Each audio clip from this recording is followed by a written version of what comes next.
الحمدللہ وحدہ صدق اللہ العظیم۔ میرے عزیز نوجوان ساتھیوں، حدیث کی مشہور و معروف کتاب مسلم شریف میں حدیث نمبر 6975 میں حضرت جریر رضی اللہ تعالی عنہ سے روایت ہے۔ حضرت جریر رضی اللہ تعالی عنہ فرماتے ہیں کہ جناب رسول اللہ صلی اللہ علیہ وسلم نے ارشاد فرمایا کہ جس شخص نے اس دنیا میں اسلام میں کسی اچھے طریقے کو رواج دیا، یعنی اسلام میں کسی اچھی طریقے کو، نیکی کو پھیلایا، تو اس شخص کو تمام لوگوں کے برابر ثواب ملے گا اور اس کے ثواب میں کوئی کمی نہیں کی جائے گی اور وہ جنت الفردوس میں داخل ہوگا۔ اس کے برعکس جس شخص نے اس دنیا میں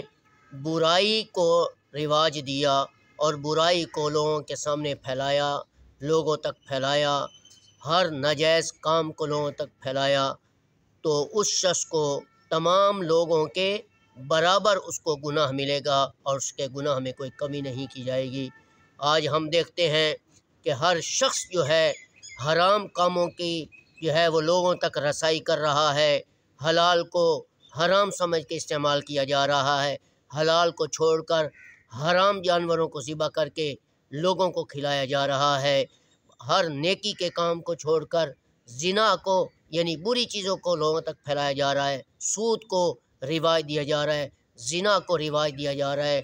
گانے کو رواج دیا جا رہا ہے، ہر اس ناجائز طریقے کو لوگوں تک پہنچایا جا رہا ہے کہ جس سے رسول اللہ صلی اللہ علیہ وسلم نے سخت منع فرمایا ہے۔ لہٰذا ہمیں چاہیے کہ ہم اسلام میں صحیح طریقے سے داخل ہو کر ہم اس دین کو، اسلام کو، رسول اللہ صلی اللہ علیہ وسلم کے کلمے کو، قرآن کو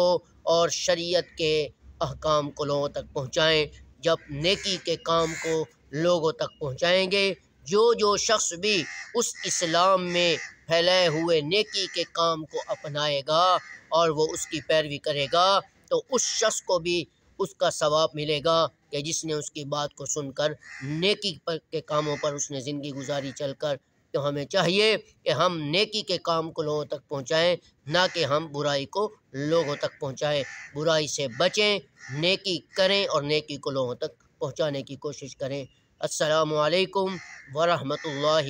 وبرکاتہ۔